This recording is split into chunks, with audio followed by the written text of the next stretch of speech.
So tonight's speaker is Michael G0POT, who's going to talk to us about SOTA, or Summits on the Air.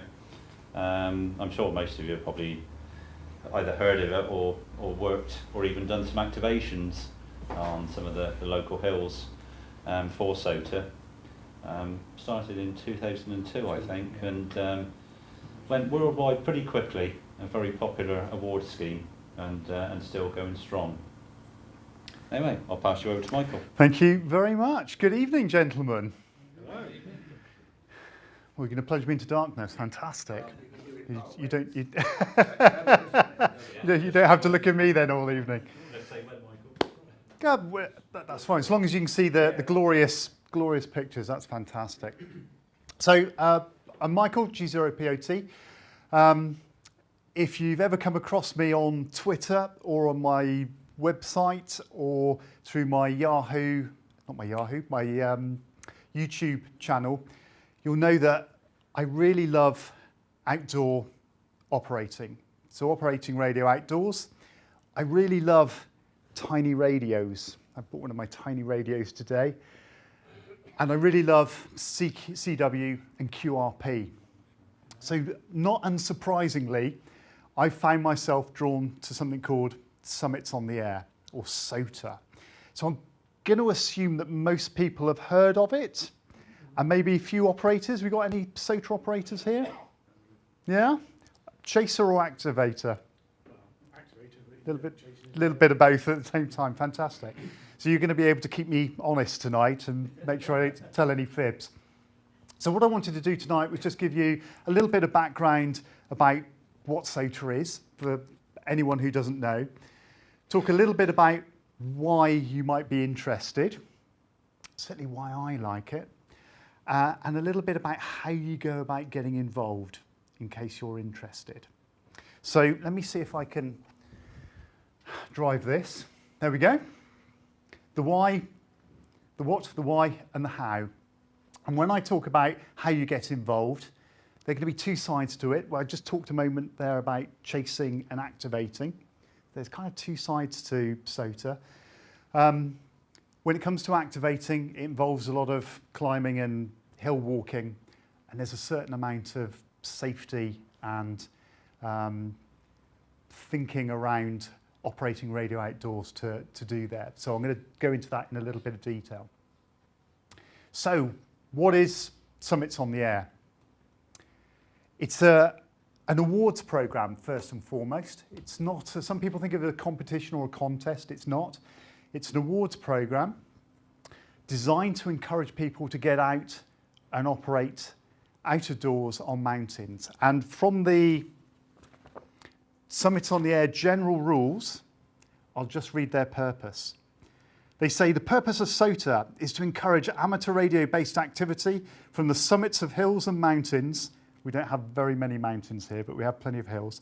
The summits of hills and mountains in countries around the world, and to provide an award system for radio amateurs in all DXCC entities. So that's the basic premise behind the concept of SOTA. As Jonathan already said, it was launched about 15 years ago, so it had its 15th birthday earlier this year. So it was launched in 2002. It was the child of John G3WGV and Richard G3CWI, maybe better known from SOTA beams. He obviously enjoys outdoor operating, has created a business around that. It was their brainchild. I think actually it was maybe John had been thinking about this for a few years, and when he came across Richard's adventure outdoor website, he recognised a like mind, got together, and the two of them came up with this concept. And I contacted them both this week just to say, 15 years on, what do you think? And they both laughed. I think they were quite proud of what they created. At the outset, I don't think they thought it was going to appeal to more than a dozen people. They thought it was very, very niche and just something for them and maybe a few friends. But it's now grown into an awards program that covers over 55 countries, I think. So it's got a fairly big base of active participants. So how does it actually work? What is it all about? So there are qualifying hills which are worth points. And the idea is that people activate them and chasers chase them, and between them they earn those points.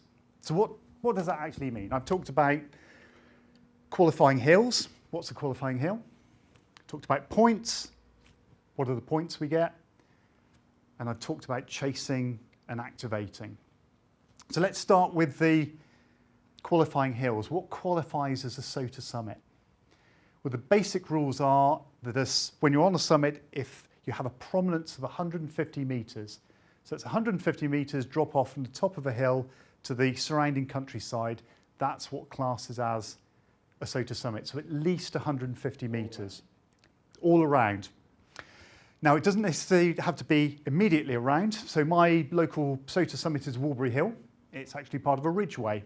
So front and back, it drops off very quickly, but side to side, it goes on for quite a long time. But ultimately, it drops off at least 150 metres. Yes, yeah. But yeah, you'd end up with one very big hill. Some countries are very lucky. America, Austria, they could export their hills. They've got so many. Other countries are a little bit more pressed. So Belgium, Netherlands, Denmark, not renowned for their hills. And for those, they can apply a slightly different rules. They have the concept of a P100, a prominence 100 metres. So a much smaller hill can class. But those are exceptions to the rule. Generally, 150 metres is the minimum. So that defines whether a summit, a hill or a mountain is a SOTA summit. They're then allocated points. So the points are either 1, 2, 4, 6, 8 or 10 points. That covers the whole range from something the height of, well, maybe a little bit more than the magic roundabout here, but the smallest hill all the way up to Snowden, I guess is probably our local biggest hill to here. The points are basically aligned with height, not the difficulty, ironically. So there are some 2-point hills out there which I seriously work up a sweat getting to the top of, yet there are some 10-pointers that I can drive to the top of and park.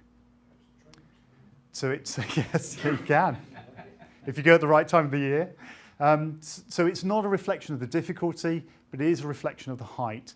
There's not an exact science. I think they use some Gaussian mathematics or runes and chicken bones or something to work it out for a particular association to give you a good spectrum of all of the points range. But in the basics, 1 is a pretty low hill, 10 is a good day's walk.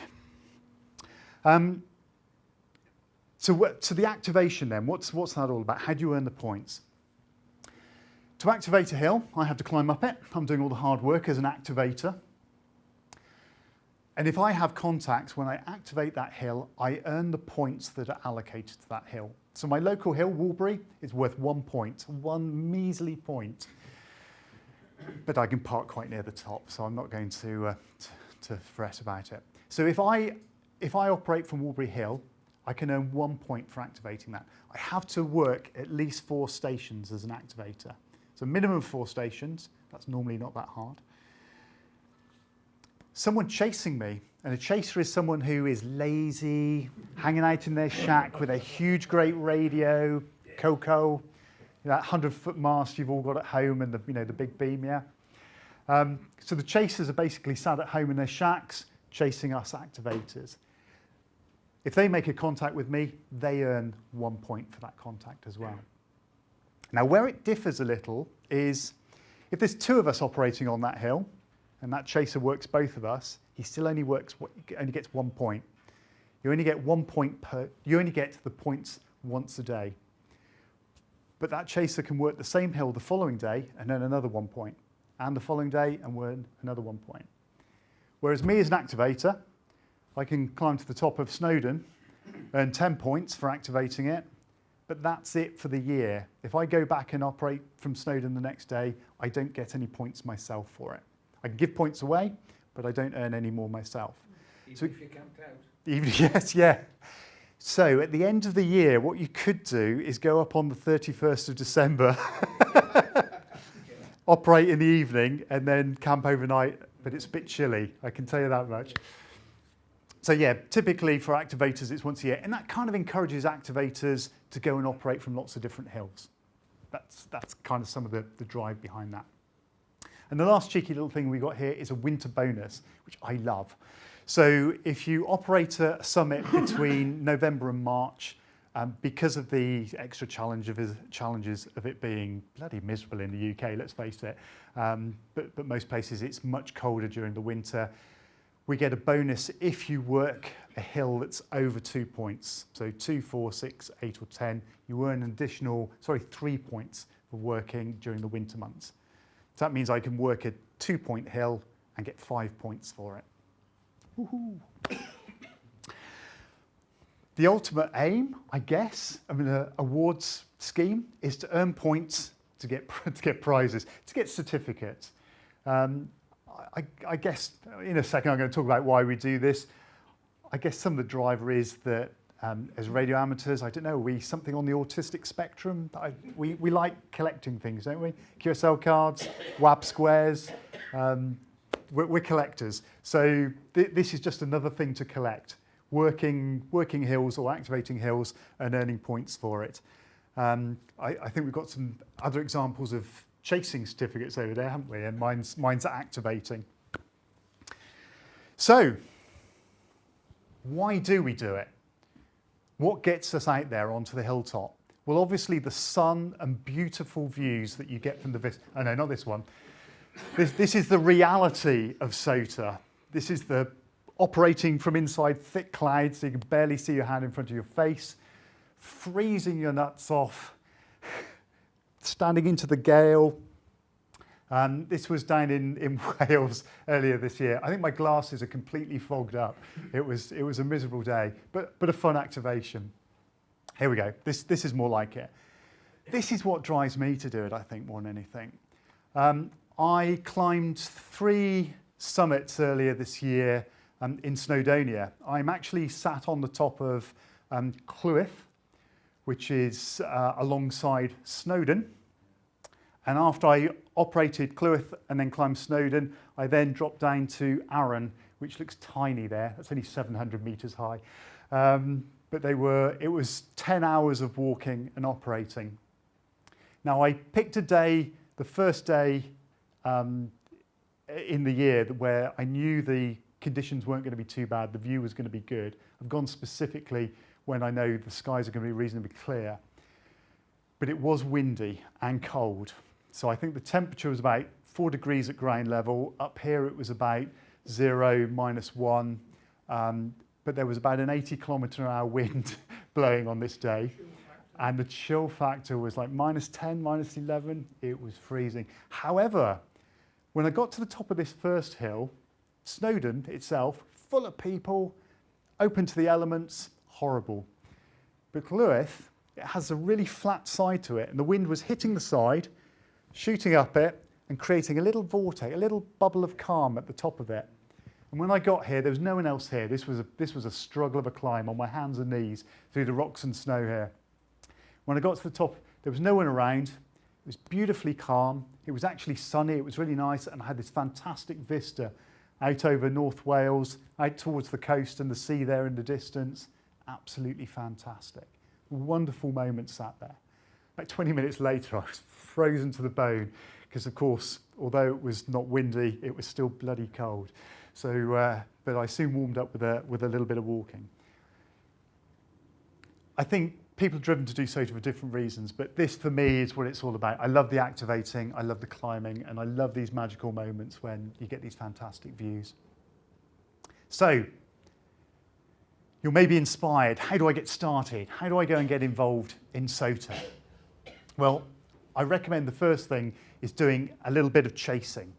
A little bit of listening and a little bit of chasing.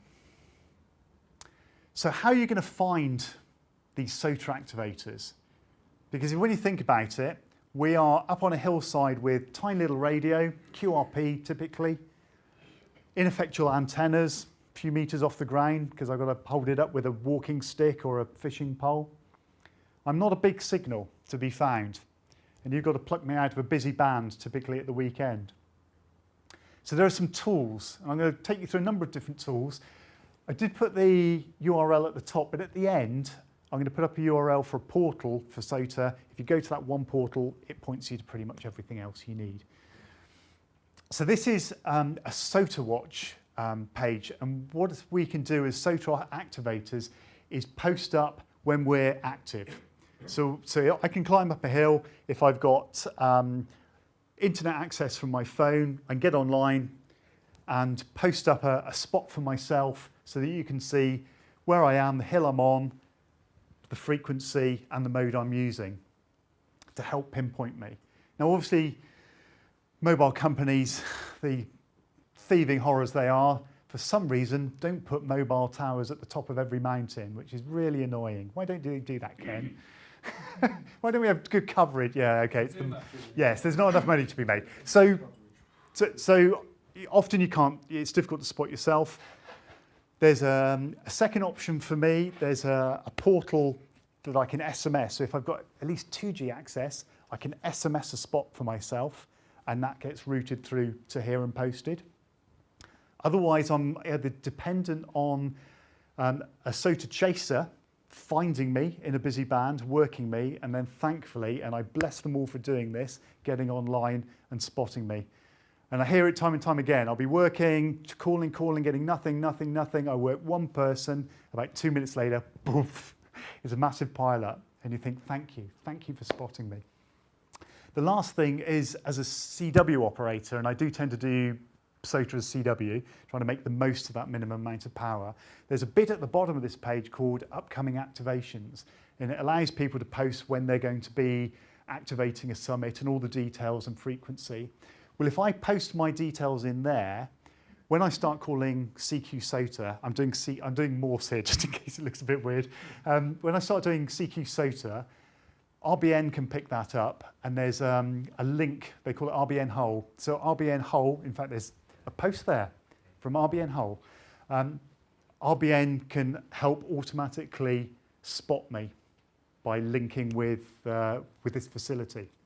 So for a CW operator, it's great, because I just need to make sure I put an upcoming activation and then start calling CQ SOTA. Fantastic. So that's the best way of finding SOTA operators. You tend to find the CW ones are normally just above the QRP section on a band, typically, and you tend to find the voice operators are usually somewhere about mid-band. You're trying to get away from all the DX at the top or the weird SSTV and funny noises down the bottom. So you're kind of sat between all the kind of foreign stations and the big loud local stations. If you can find something to get near, I know one of my friends is a big SSB SOTA op, and he tries to get near the Worked All Britain net, which I think is almost a daily thing. So he'll go and operate near them, so people will find him as they're looking for the WAB net. So you've had a go at chasing, either a bit of shortwave listening, and I should have said actually, this is open to shortwave listeners as well. You don't have to be a licensed amateur. You could do this as a shortwave listener and earn points and get certificates. But you've had a go at maybe doing a little bit of chasing, a little bit of listening. You've started to hear the technique, how people operate. And the one thing you'll notice is that the activators are very quiet. As I said, QRP, they're very small stations. And if they're SSB, if you've worked QRP SSB stations, you know how difficult they can be to hear. The overs can be quite quick, a little bit contest-like, but it's down to the activator, how they want to do it. They can be as verbose or brief as they want. It's entirely up to them. But they tend to be quite contest-like, quite short, but good QRP and SOTA operators are quite methodical. Try and pace ourselves, try and follow a similar theme so that everyone coming along knows what to expect, so that although we're very quiet, they know what we're doing and when we're doing it, so it kind of makes sense. So once you have had a go at that, you want to have a go at activating. So what are you going to do to get involved in activating? Well, before we talk about actually activating, there's two parts to this. So as a portable operator, especially someone who's going to be climbing hills and operating radio, you need to think of this as two separate things. There's the hill walking and there's the radio. And I seriously class these as two completely separate things that you need to give equal amounts of attention to. So there's going to be a pre-planning stage, and we're going to go through that in a minute, and that's more about what I'm going to need in terms of finding my summit. How am I going to find a summit close to me? How am I going to find somewhere to park? How am I going to operate? What am I going to operate? But then there's the actual climbing side. How am I going to be safe? How am I going to dress appropriately for the time of the year? What is appropriate for working from a hill? So some basic safety tips. Fitness. I'm not the fittest person in the world, but there's some hill fitness that I'm going to talk about. And I'll touch on finding the activation zone, finding the top of a hill. How difficult can that be, do you think? Like I say, the ones who are smiling have obviously given it a go. So how do we go about finding a summit? The first thing I'd say is, if you're thinking about giving it a go, either pick your closest summit or make your first operations your garden or a local field, because you don't want to climb Snowden and find you've forgotten the power lead, or you've forgotten that bloody widget that goes between the radio and your antenna. So you want to find out all of those things locally when you're driven for 3 hours to get somewhere and walked for a couple of hours. So go searching for local summits or just use a local park. So there's another tool available. So this is at sotamaps.org. Again, it's linked through from the portal. And on here, we can find our local summits. In fact, we can find summits from all over the world. What I've done here is just select Wales. We select the association or country. We can select the region. So Wales will be split up into North Wales, Mid Wales and South Wales as it happens. And then if you want, you can choose a particular summit, but otherwise you can see all of the summits that are available in that region. And you'll see they're different colours. The dark blue, if you remember the points I said, dark blue is 1 point. The slightly lighter blue is 2 points. The kind of turquoisey colour, I think that is 4 points. Green is 6 points, yellow is 8 points, and red is 10 points. So you can immediately see geographically what spread of summits you've got and the points available.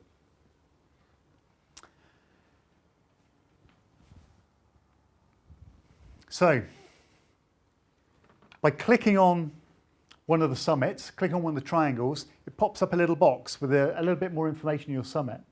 Now, the first thing you'll notice is that each summit has a unique reference. So these are the things that we're chasing, the unique identifier for each summit around the world. And it's basically made up with the country identifier, in our case G for England, / a regional identifier. So Walbury Hill sits in the southeast area of the country. It's just right on the very tip of it, but we class as southeast. So we've got SE, and then a 3-digit number. So I guess the regions are split up, so you never have more than 999 summits in a region. That would be a lot. So Walbury Hill, the SOTA reference is G/SE001. But if I click on the Walbury Hill bit, the link at the top, it takes me to this additional page of information for the summit. And this is at sota.org.uk. And this is an absolute goldmine before going and activating a summit. There's all the information you're going to need to plan your trip. The first thing you get is a little bit of information about the summit, but at the bottom here, people who have gone and done it before tend to blog about it, or they can add a page on here with information about it. Where to park. It might seem really trivial, but I was just talking about one I've got a map for there, where the road around the whole area, there was literally nowhere to park. The road was single track with steep banks like that. There was no pullover place at all. So having key information about where to park is really, really useful. How long is the trip going to be? How far are you going to walk? How high are you going to climb? What's the going like? Was it swampy? Is it easy? What route do people take? What's the most efficient route? What's the summit like? Is it open? Is it covered in trees? It might matter to you if you're going out midsummer and it's scorching hot and you want to be shaded from the sun. You might want to avoid the ones that are completely barren. Were there any other problems up there? Is there a big paging mast wiping out 2 meters and 70 centimeters? People post all this information. It's absolutely solid gold. And you can use that to plan pretty much your whole trip. Over here, you can see the last people to activate a summit, and you can click on there and view all of them. Again, email them. Look them up on QRZ, drop them an email. Say, I'm thinking about going and operating this summit. What did you find? Is there anything you can tell me? Any advice you can give? And at the bottom, just where the electrical conduit is a little list of the different bands and how often the summit's been activated using those bands. So that can inform you. If you can see it's all HF and no 2 meters and 70 sems, there's probably a paging tower up there. If it's all 70 sems and 2 meters and no HF, it's probably a summit like this and there's no room to put a mast up and people are just taking a handheld. So it can be very informative. And just generally, I would say, whenever I go and do a hill, I try and take a couple of options with radio.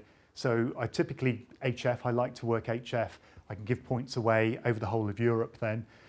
However, if you get to the top of a hill, and I've done this, either there's been a massive coronal ejection and the band is completely dead, or there's some weird Russian contest on and the band is completely blitzed and no one can hear me, then if I've got a 2 meter handheld, I get on 2 meters. Similarly, if I get somewhere to do 2 meters and there's a paging mast and no one can hear me, or I can't hear anyone else because I'm getting interference, I can pop up the HF set. So I always make sure I've got a couple of options. So after finding out, doing a bit of research for my summit, I've got an idea of the bands I want to work, the route I'm going to take, where I'm going to park. I head over to streetmap.co.uk. Now, the SOTA Maps website is actually pretty good. It can give you a lot of information, but we live in the UK. We've got access to this for free. Why not make use of it? So what I tend to do is I make myself a little map. I get my summit in the middle of the view. I can work out my activation zone. What's an activation zone? So the rules of SOTA say I simply need to be within 25 vertical meters of the summit. And the reason for that is summits are enjoyed by lots of people, and I don't want to turn up, be right on the top of the summit with a bloody great HF antenna and radios when people are up there trying to enjoy it with their kids and their dogs, and the two things don't work very well together, as I had experienced just a few weeks ago. So having the concept of this activation zone means you can just get a little bit off-piste if you want to. Again, it's handy as well when it's terrible weather, you know, the rain's coming in horizontally. It means you can kind of tuck yourself down over the brow of the hill a little bit quite often. I typically set myself up a map like this. I work out where I'm going to park, and if I can, I mark my map up with a parking spot, with roughly where I want to operate, where the actual summit of the hill is, maybe my path that I'm going to use to take up. I print out a couple of copies of this. One of them I'm going to take with me, because although I take a sat-nav app on my phone can die very, very, very quickly, as I've discovered when operating in -10 conditions on the top of a mountain. Batteries miraculously suddenly die when they get very, very cold. So it's worth always having a paper copy of a plan, of a map of where you are, where you're trying to get to, and be able to use that with your compass, which you should also have, to be able to navigate. The other thing is I give one of these to somebody else, and I tell them what time I'm going to be starting off, what time I expect to be getting back, and what time, if they haven't heard me by, they should call the police or the mountain rescue and fax them a copy of that, or email them a copy of that, so they know where I should have been.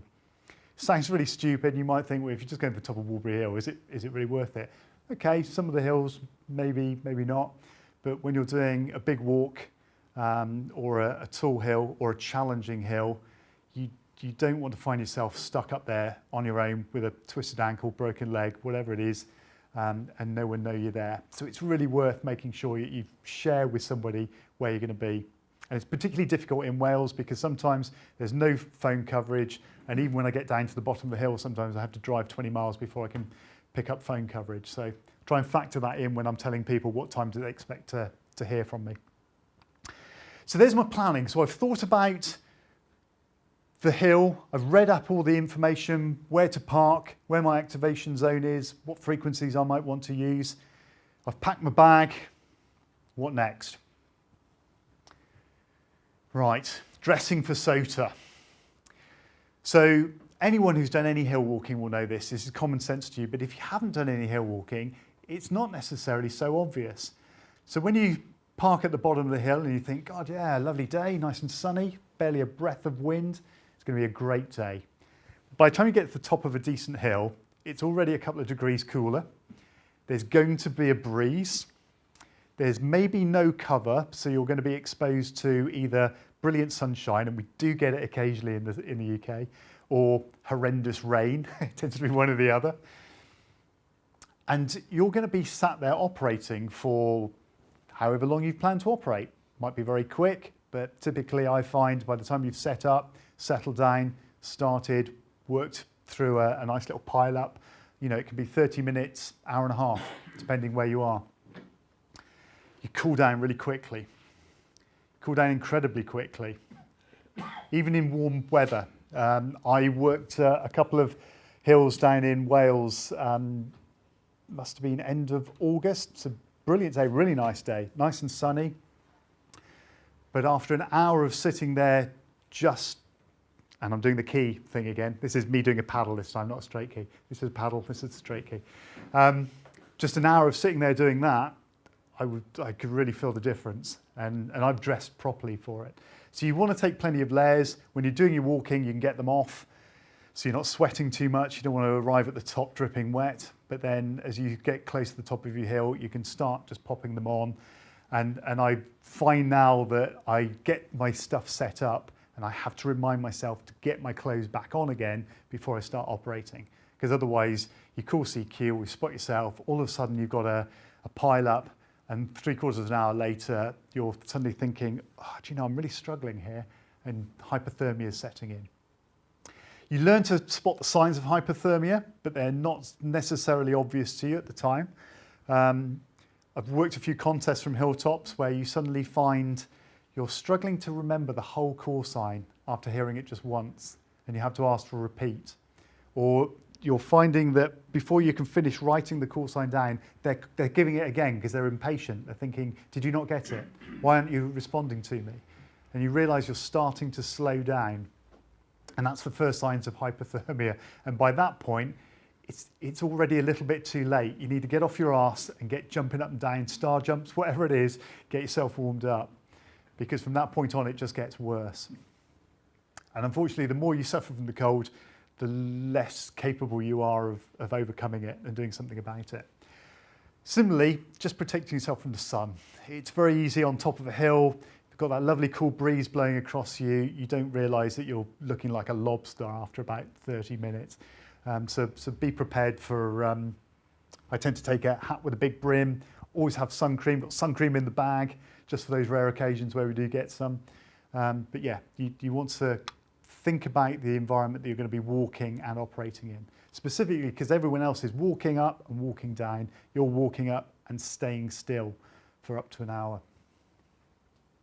So some of the things that I take with me or important to me when I go and do a SOTA summit. I take these pretty much all the time. I'm going to say maybe for some of the smaller, simpler summits, it's probably complete overkill, but I'd rather have them than not, and they don't really weigh anything. And for the bigger summits, I'd say essential. As I said, always do myself a paper copy of a map, so I've got something I've got in a plastic rainproof cover there, and I give a copy to somebody else. I have one of these emergency sacks. Doesn't keep you warm. It's just basically like a sleeping bag made of plastic. It's like a big bin liner. Doesn't keep you warm, doesn't give you any warmth at all. That's what your clothes are for. Keeps the rain off you, keeps the wind off you. So it can make a big difference if you're stuck on a hillside because you've slipped on your arse and you can't move and you've got to wait for a few hours before that person that you gave the other map to realises that you're not coming home and calls the mountain rescue. Take a whistle, something to be heard with, because after I've been shouting for an hour saying help, my voice has gone hoarse and I can't shout anymore, so I take a whistle with me. Take a torch. I never plan to be on a hill after dark. I've done it once. It was the stupidest thing. No, I've done it twice actually. Both times were the stupidest thing I've ever done. You can't see rabbit holes when you're walking back down a hill in the dark. For the first time, I literally took a tumble, nearly broke my ankle and rolled a good few feet down the hill. That was very painful. It was a lesson to be learnt, but I did it again and found myself up in Pembrokeshire with hypothermia about 11 o'clock at night, trying to come down in the dark, and realised that navigating at night is bloody difficult. It's really, really hard. All your points of reference have gone. You're cold now because you've been operating for a long time, sat still, and you can't find your path. It all looks different from above and in the dark. The other thing is, if you do fall and you get stuck and you get in your sack and you're waiting to be rescued, it's nice to have a torch, A, so that you're not sat there in the dark, B, so you can signal someone to say where you are. Take a little med kit. A number of times I've cut my finger on barbed wire, putting my bar stubble down, I cannot tell you. I should probably have more tetanus jabs as well. And I also chuck in, actually I didn't have it in this one, but I have it in my car. I have the tick tweezers. We don't get it so much in the UK, but some places do suffer a lot with ticks. So, and because you're sat in the ground and in long grass, it is easy to pick them up. I tend to take another phone. Two reasons. Firstly, I'm using my primary phone to spot myself as a GPS or a mapping app, to send selfies of me to all my Twitter friends saying, hey, look at me on a hilltop, working DX, and all that kind of rubbish. And it is very easy to run the battery down, especially when it gets cold and suddenly gives up. So I have another phone which I keep purely for emergencies. It's for nothing else other than emergency calls. However, I make sure that one's on 3. My normal phone's on Vodafone. I make sure that one's on 3 or another network, in the hope that when I do get to the top of a hill, I've at least got one that gives me some sort of coverage. So it's belt and braces. And lastly, I've just got a few little things. Got some suntan lotion there, which I always take with me. I've got a bite pen, sting pen, just in case I get stung or bitten by something. And crunchy bars, munchy bars, something just give me a little bit of energy. Tend to have one as soon as I get there, before I settle down sending, and then another one before I come back, just to give me a little boost. And of course, water, because you're going to be out for a few hours potentially, especially if you fall over and break your leg and can't make it back. You're going to be there for a fair few hours. So always take a bit of water. I tend not to use camel packs, which I know are all the rage, but you can't tell how much you've drunk.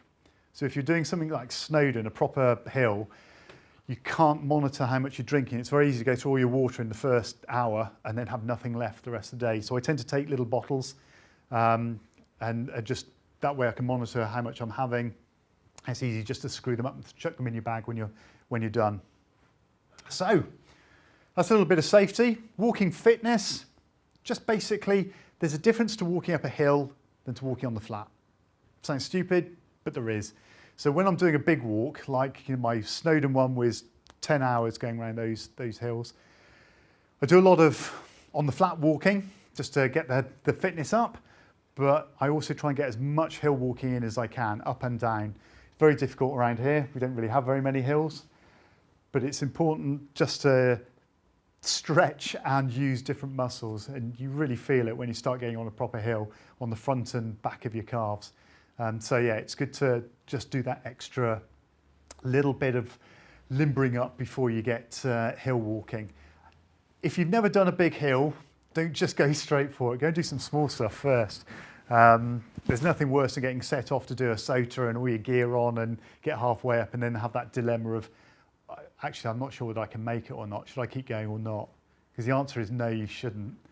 And you're not going to feel like, you're going to feel like I've come this far, I've got to keep going.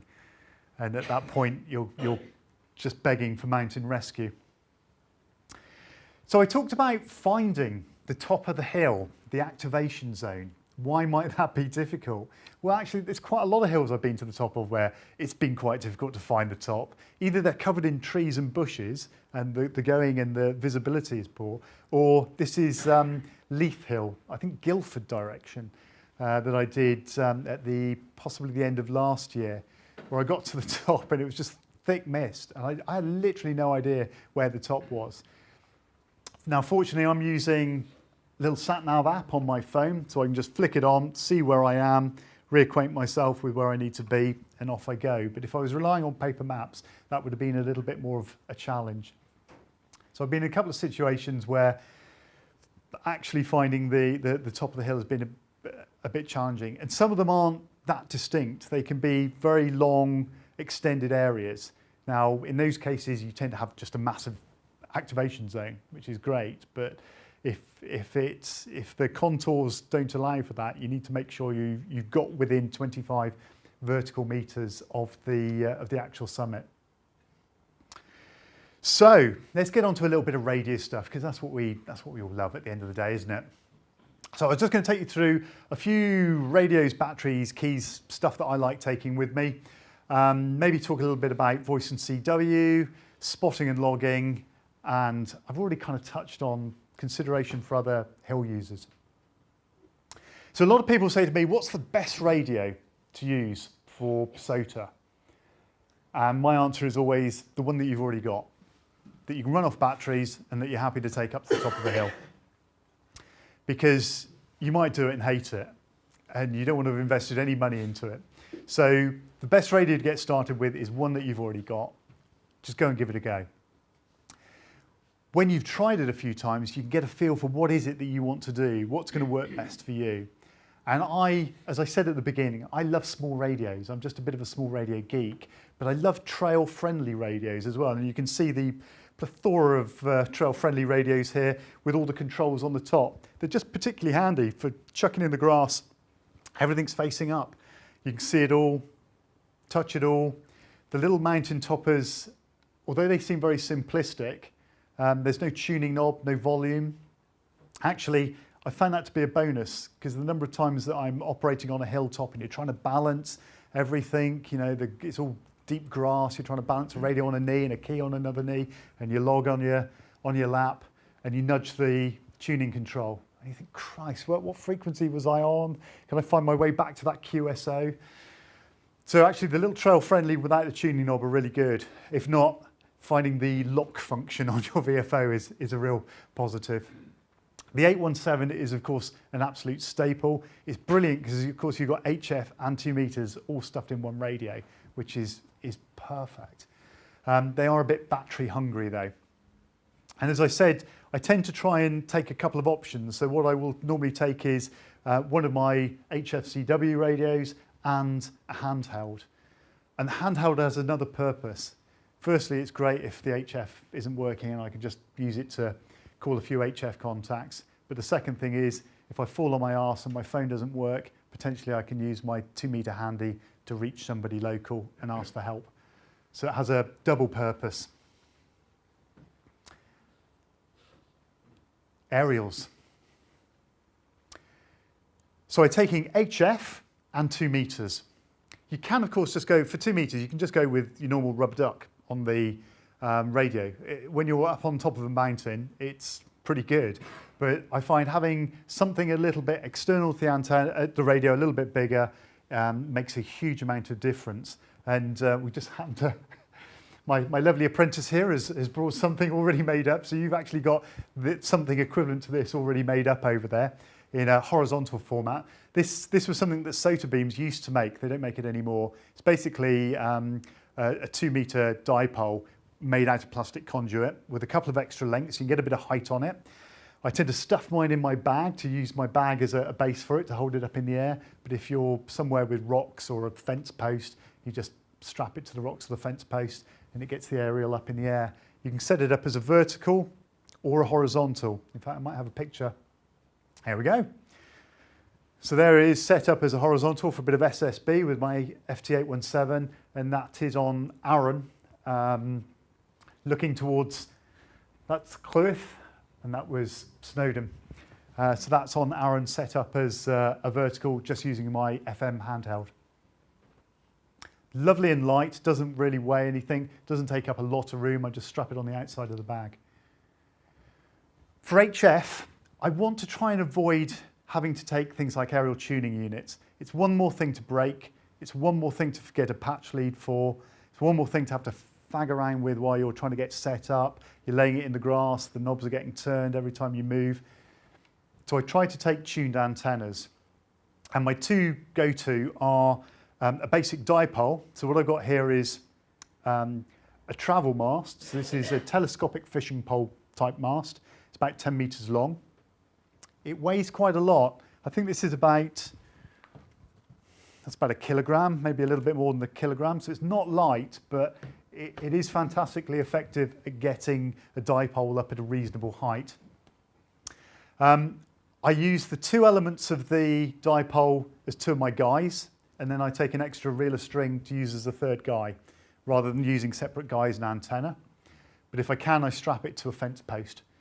I strap the mast to a fence post and then just lay out the antenna from there. So that's really effective, really simple. I use the thinnest of coaxes to keep the weight down, but it's only kind of 10, 12 meters long. So I'm not getting a huge amount of loss over such a short distance. My new antenna, which I'm using a lot, is an end-fed half wave. So I spent a lot of time playing around with this, getting it right. Just use a basic un here to match it. There's no tuning capacitor in this. I find the half-wave end-fed tuners with a capacitor in mean that your whole assembly is really sensitive to movement, either you moving in conjunction with the aerial or the aerial moving in the wind. And I found my SWR would swing wildly up and down, whereas with just a simple un, it works perfectly, barely moves. So this again, I can set up in an inverted V format. So now I don't need a huge length of coax, I just have a tiny bit of coax, just a few centimeters long. Connect that to the radio and then run my long wire, my end-fed as an inverted V from the radio up over the mast. And that's been incredibly effective, really, really good. Been really surprised by the results, but it's been fantastic. Battery-wise, so we were just smiling about the fact that you've been using the lead-acid batteries, the 7-amp lead-acid batteries, pretty much a staple for portable operators for many years, I think. I've still got a stack of them at home, but they weigh a ton. I don't know what they actually weigh, but they're bloody heavy, aren't they? Yeah. You don't want to be carrying it too far. They're quite heavy. There are quite a few options these days with LiPos, lithium polymer, or Li-FiPos, the lithium, is it ferrous polymer? So this is a Li-FiPo at the top. The lithium polymers, the voltage is a bit difficult because the 3-cell are about 11.1 volts, and I guess the 4-cell must be 14 something. So they start getting a bit high. Actually, these are, once they're fully charged, about 12.5 volts. They're not too bad. With my little MTR there, that's the battery I take with me. Rather than a kilogram's worth of lead acid, that's a few grams worth of LiPo. So it weighs practically nothing, and that will run my radio almost all day. It's fantastic. If I'm taking something like the KX3, I want a little bit more power. I'm running 10 watts SSB. I take the Li-FiPo, and that gives you about 13.2 volts. So there's a bit more energy in there. And that I've run a few backpackers contests where I'm shouting for 4 hours solid using that without any problems. As I said, you just need to be a little bit careful with batteries when it comes to temperature, because they do wildly drop in power and voltage when they get cold, if you're operating out in serious cold. So you need to think about that and either accommodate for it by using bigger batteries or more batteries, or have a way of just tucking under the arm is absolutely the best way of doing it. I found you get quite a lot more time out of your batteries if you store them under your arms. Key-wise, I'm a big fan of the lovely little palm radio paddles. I can hold it in one hand, do my funny flapping thing with the other hand. It folds up so the paddles slide inside the main body, so it's protected when you're moving it around and protected from the rain and dirt. And the other one I use a lot, and these are incredibly cheap actually on eBay, the bathtub keys. Are they from Lancaster Bombers or something? The Bombers, yeah? They are a fantastic straight key, really good. They feel really nice, and the knob's really big. It feels really good. And because they're sealed, again, mud, rain, all that rubbish, all kept out of the key action. So they work perfectly. So those are some of my setups. The other thing I sometimes take is I've fitted these Anderson power poles to everything. I know they're a bit of a fad. I couldn't really work out why people bothered when I first came across them. But these days I have Anderson power poles fitted to everything, and they are genius. So I can operate all of my radios wherever I am, in the car, at home, out portable, everything has Anderson power poles on it. So it's really good. But I also take, I've got another little SOTA beams piece of kit there. It allows me to run a couple of bits of kit for one battery, but even better, it's got a little USB charger on there so I can charge my phone from my main radio battery if I need to. So, logging and spotting. I talked earlier a bit about spotting yourself. Really crucial to get yourself spotted because otherwise no one's going to find you. You really see the difference. And I said about this SMS application. You have to register to use this with one of the guys from SOTA, but it's absolutely brilliant because typically if you've got the barest of coverage, you can get an SMS through. So as you can see, you can send it in a rather weird format, but this basically gets spotted as G/SE002. It says what frequency I'm operating on, the mode I'm operating, and then you can put some random text. Like, please call me now, I'm freezing. Logging wise, it's a preference thing. I just cannot get on with electronic logging. It could be because I'm particularly crap at CW and can't do CW and log electronically at the same time. It could just be that my hands get too cold and I just can't make it work. I tend to paper log. I normally take a little kind of moleskin sized book. You've got to remember if you're up on the hillside, it's blowing a gale, peeing with rain. You don't want a big sheet of paper, you know, big A4 sheet, because it's all flapping around. So I take a little book with me that I scribble it all in. And you'll notice a little bit of paper stuck out the side there. Before I go, I print all the details about the hill, including my call sign when I'm working in Wales or somewhere else, because otherwise I always forget to put the bloody W in for GW. So I write anything that's important to me on this bit of paper, stick it in the book, it folds out, now I can keep turning pages while I log, and that crucial information is always stuck out to the side for me to see. So that's my little learn as I've gone along. So I tend to paper log.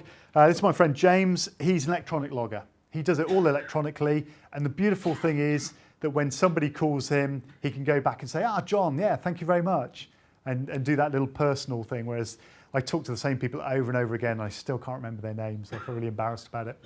Do you want questions as we go? Or? Yeah, go for it. I mean, when you paper logging, I mean, if it's wet, you have a problem, of course. Unless you've got the right paper. You do. Pen. So you shouldn't use a pen anyway. So never use a pen. Always use a pencil. In fact, I snap my pencils off, and they're all about that long. And I take several in my bag. So if you look in my bag, there's a little pile of short pencils. Even in quite inclement conditions, I can still get away with a basic paper book, but if things are going to be particularly crappy, I get the waterproof paper from Millets, or loads of places do it, and it is genius. But yeah, write with a pencil, never use a pen, because that gives up very quickly in the cold and the wet.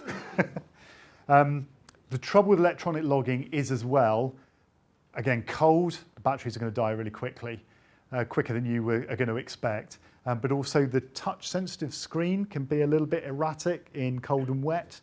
So you have to think about where you're going to be operating, are you going to have cover? As you can see, James and I are out here.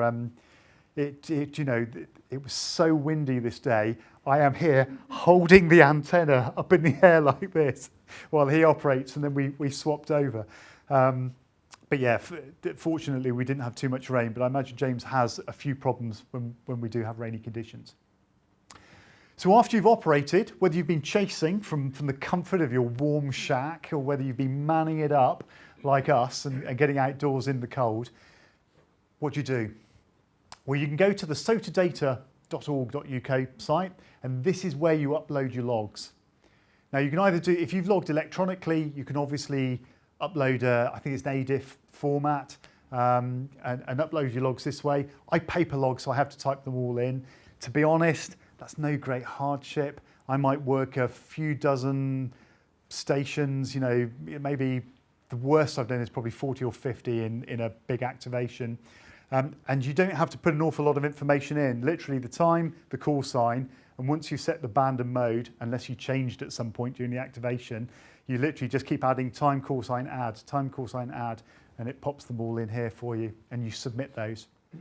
And once you've submitted those, you can go to the view results and look, and the results are split up by chasing and activating. You can see where you are on the big league table and typically, like me, realise you're right down the bottom somewhere and you must try harder. So,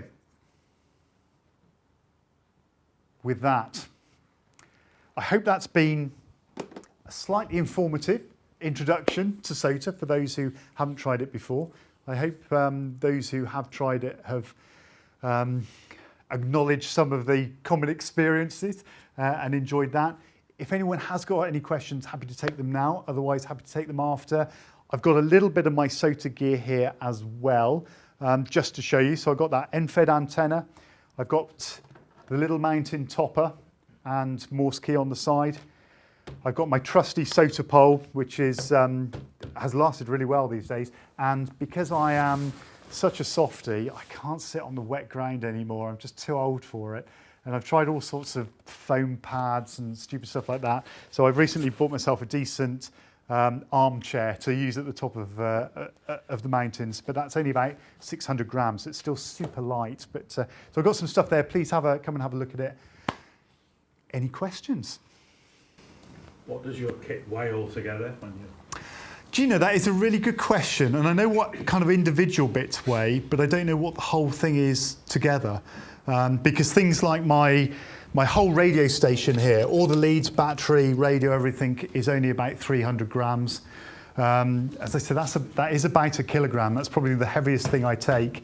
The antenna's only a couple of 100 grams, and that's with pegs, wire winders and everything. Water, ironically, tends to be one of the heaviest things I take if I'm on doing a long, big climb, because I don't want to run out. I typically have some left over when I get home.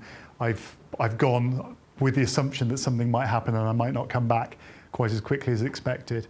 So yeah, the water tends to be the heaviest thing I carry. But I guess something in the region of, it's under 2 kilograms, I'm going to guess about 1.5 kilograms, not including water. It'll depend on which radios I take with me. Again, because the little mountain topper is so super light, when I take if I want to take a KX3 to do voice, do a bit of SSB, I sometimes still chuck the MTR in just in case I have a failure of the KX. Do you not take any shelter with you? I don't, and it's something that I've just been thinking about, especially now I've got the seat and I can get down relaxed. And if you're climbing, I would imagine you're using walking poles to get up there. So I don't today, but I'm genuinely thinking about getting a couple of walking poles. I've bivvied out a lot in the past, and I've got a nice little tarp, and I reckon I can get in my seat with the poles either side and get a tarp over me to keep the worst of the radio off. You get The rain off. when they weigh grams, Yeah. and you give yourself quite a bit of cover on the mountain top and a couple of balls. Yeah, there are some hills I go to where you get a bit of tree cover anyway. There's some hills I go to where I activate for quite a long time, and others where it's a little bit of a in and out. And to be honest, full set of waterproofs kind of cover you head to foot anyway. So, you know, setting up, everything that you set up takes time, and every minute you're up there, you're getting colder. So you don't give yourself the luxury of being able to bunker down then if it closes in? No, not typically. I don't plan to do that, but I do, as I said, I do take emergency kit, so if I needed to, I can do, yeah, absolutely. I wouldn't, if I thought conditions were too crap to move, I'd stay put and hunker down. Penny fans even going by can change just like that. Yeah. Yeah, but Penny Fan's got that beautiful track all the way top to bottom. it's things like when I was in doing that Snowdonia walk up there, and it was thick snow. Got a course on the cane gloves once like that. Yeah, very Torch with interesting. Spare batteries, and the spare batteries were in a wall pocket. Torch failed, changed the batteries 2 minutes later. Failed again. It was not the batteries, Yeah. it was the little electronic circuit that switched. Yeah, that is very interesting. It's funny how cold does that. And unfortunately, you don't discover that until you're in that horrible situation where you need it. Yeah. Have you looked at using a PLB? Take with you? Say again, sorry. Personal locating beacon. So I'm aware that they're probably more popular in places like America, where they have some serious trails where, you know, to get to the trail, you're 100 miles off the beaten track, and no one's ever going to find you.